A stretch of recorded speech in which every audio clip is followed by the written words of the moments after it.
January 26, 1945.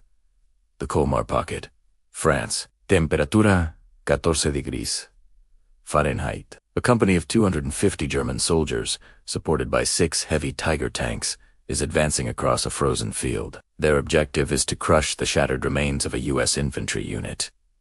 Facing this entire German assault force is one man. Just one.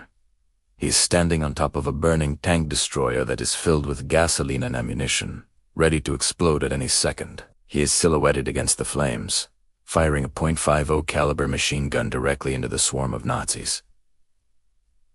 He is shouting into a field telephone, cutting down artillery strikes on his own position.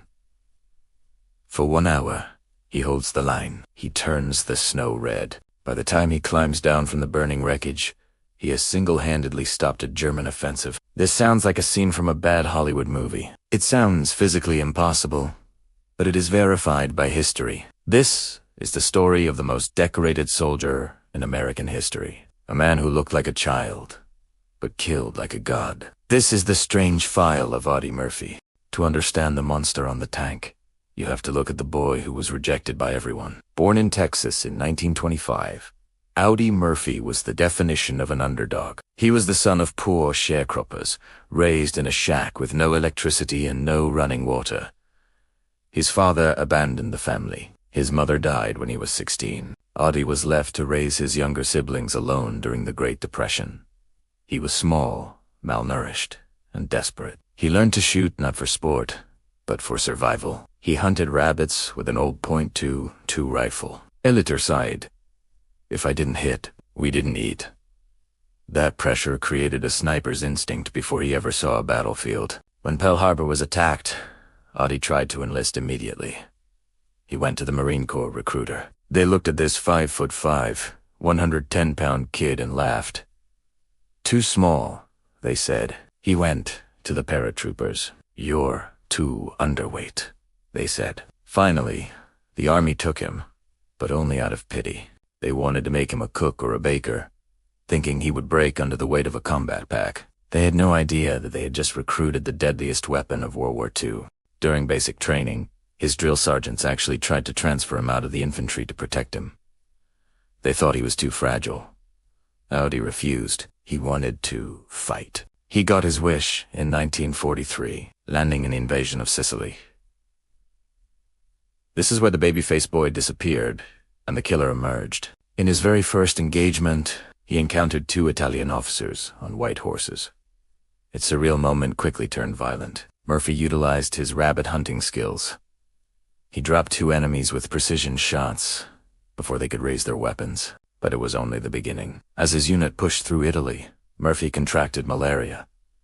He was shaking with fever, vomiting, and barely able to stand. Yet, he refused to be evacuated. He marched with the 3rd Infantry Division, one of the most battered units in the war. The soft kid was proving to be made of iron. While stronger men collapsed from exhaustion, the Texas farm boy kept moving. He discovered that war was simply hunting, but with higher stakes. And he was the best hunter in the valley.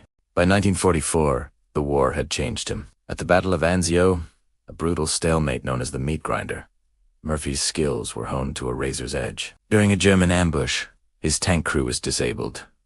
Murphy crawled out alone. He stalked the German tank that had hit them. With nothing but rifle grenades and Molotov cocktails, he disabled the German heavy armor. He then killed the crew as they tried to escape. His superiors began to notice something strange about this small soldier. He possessed a terrifying combination of extreme caution and reckless bravery. He volunteered for every patrol. He walked point to most dangerous position every time. His squad mates started to believe he was invincible. Or perhaps he just didn't care if he lived or died. By the time they reached southern France for Operation Dragoon, Murphy wasn't just a soldier. He was a leader. Most of the original officers were dead or wounded. The 19-year-old boy was now commanding grown men, and he was leading them straight into the German heartland. August 15th, 1944, southern France. This is the moment Audie Murphy broke. He and his best friend, Lotte Tipton, were clearing a German machine gun nest on a hill near Ramat. The Germans waved a white flag. They signaled surrender. Tipton, being a good man, stood up to accept them. It was a trap. A hidden German gunner cut him down instantly. Tipton died in Murphy's arms. Something inside the young Texan snapped. He later wrote, "I remember the experience as I do a nightmare. A demon seemed to enter my body." Murphy blacked out with rage. He grabbed a German machine gun and charged the hill alone. He didn't take cover. He didn't care about incoming fire. He killed the men who shot his friend. Then he killed the men in the next foxhole. Then 10. Next. By the time his rage subsided, he had wiped out the entire German position single-handedly. He came back down the hill, shaking, not from fear, but from adrenaline and grief. He was no longer fighting for his country. He was fighting for Lady, and he wasn't taking prisoners anymore. After his rampage in southern France, the army decided they couldn't keep him as a sergeant. They gave him a battlefield commission.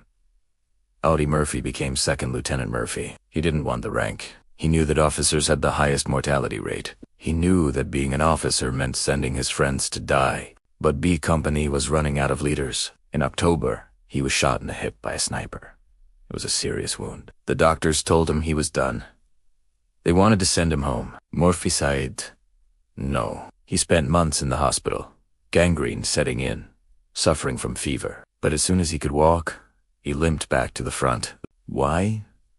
Because the war was moving towards Germany. And he knew his Menda, few old guys left from the original unit, needed him. He returned to his unit in January 1945.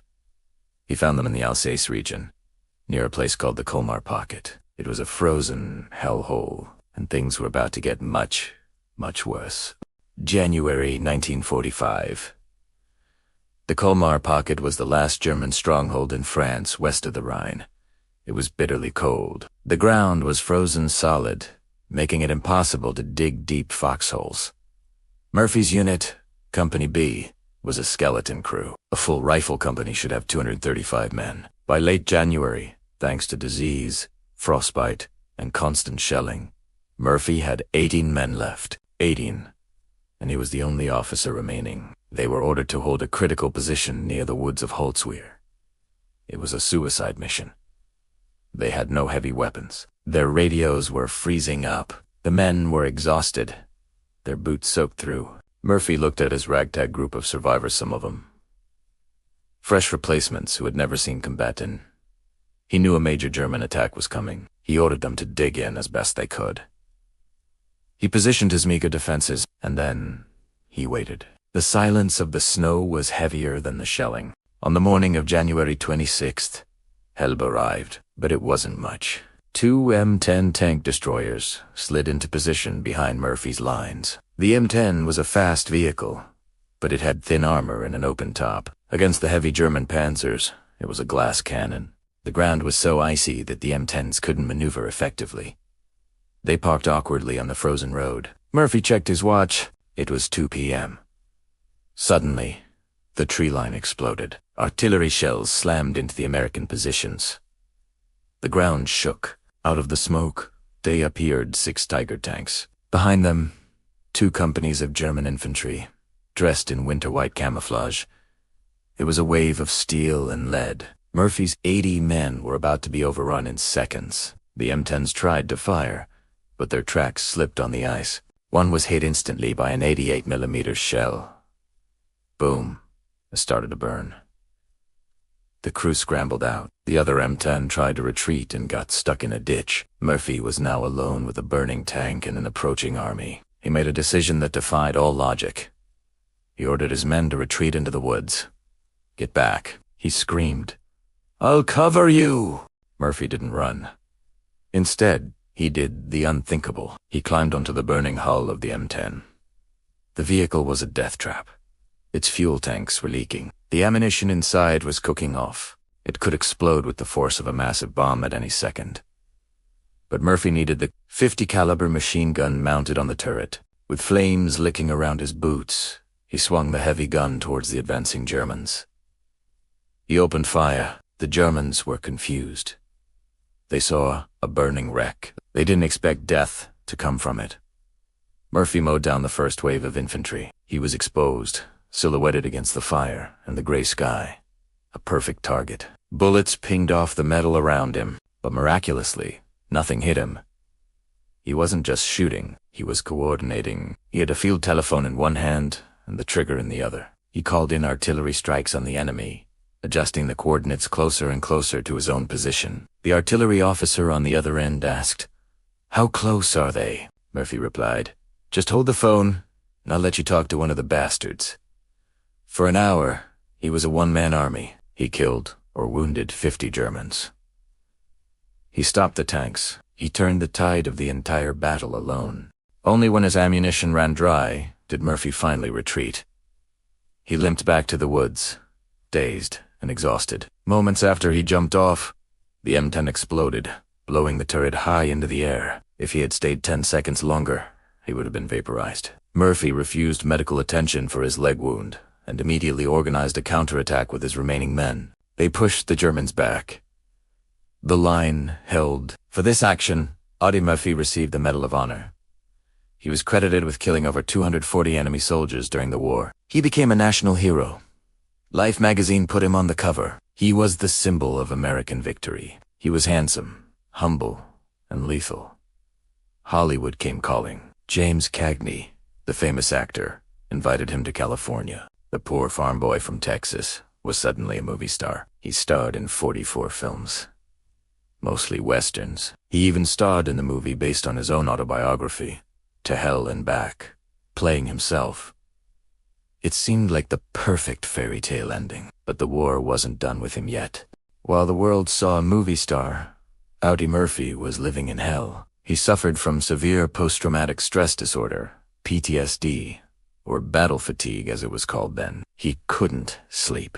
When he did, he had nightmares of Lati Tipton dying in his arms. He slept with a loaded pistol under his pillow every single night. He was addicted to sleeping pills. He gambled away his fortune, losing millions on horse racing and bad investments. Ad. Herr Trigger Temper. One time, he beat a man nearly to death for treating a dog badly. The cruelest irony is that in the movie To Hell and Back, he had to reenact his friends' deaths over and over again for the camera. Imagine the torture. The directors yelled cut, but the war never stopped playing in his head. Murphy was one of the first public figures to speak openly about the mental toll of war. He broke the stigma. He showed that you can be the bravest man in the world and still be broken inside. Audie Murphy didn't die in battle. He died in a plane crash in Virginia in 1971, shortly before his 46th birthday. A tragic, quiet end for a man who survived the loudest explosions in history. Today, he is buried in Arlington National Cemetery. His grave is the second most visited, right after President John F. Kennedy. The walkway to his grave has to be replaced constantly because so many people come to pay their respects. Why do we remember him? Not just because he killed 240 enemies, but because he was an ordinary, terrified boy who stood up when it mattered most. He proved that courage isn't the absence of fear. It's the refusal to let fear win. If this story of the one-man army amazed you, make sure to hit the like button and tell me in the comments. Do you think Hollywood could ever make a movie as crazy as his real life? Don't forget to subscribe to Strange Files of History. We uncover the past, one file at a time. Thank you for watching. To discover more untold stories of World War II, please click the video on your screen. See you next time.